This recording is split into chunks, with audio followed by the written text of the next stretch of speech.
احمد حسين.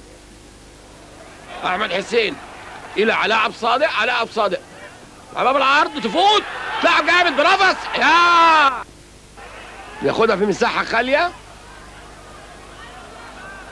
وبيفوت وبيلعبها تخبط وتطلع تخش جوه.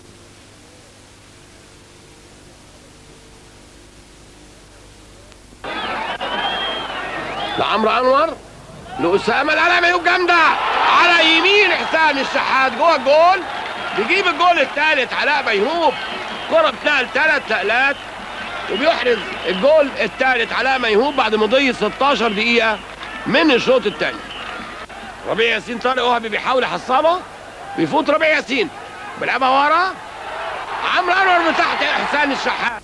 ربيع ياسين ناحيه شمال يلعبها على الارض تفوت وتوصل لحسام وتقع منه وتوصل لكرم، بيديها لعمرو انور بيجيب الجول الخامس.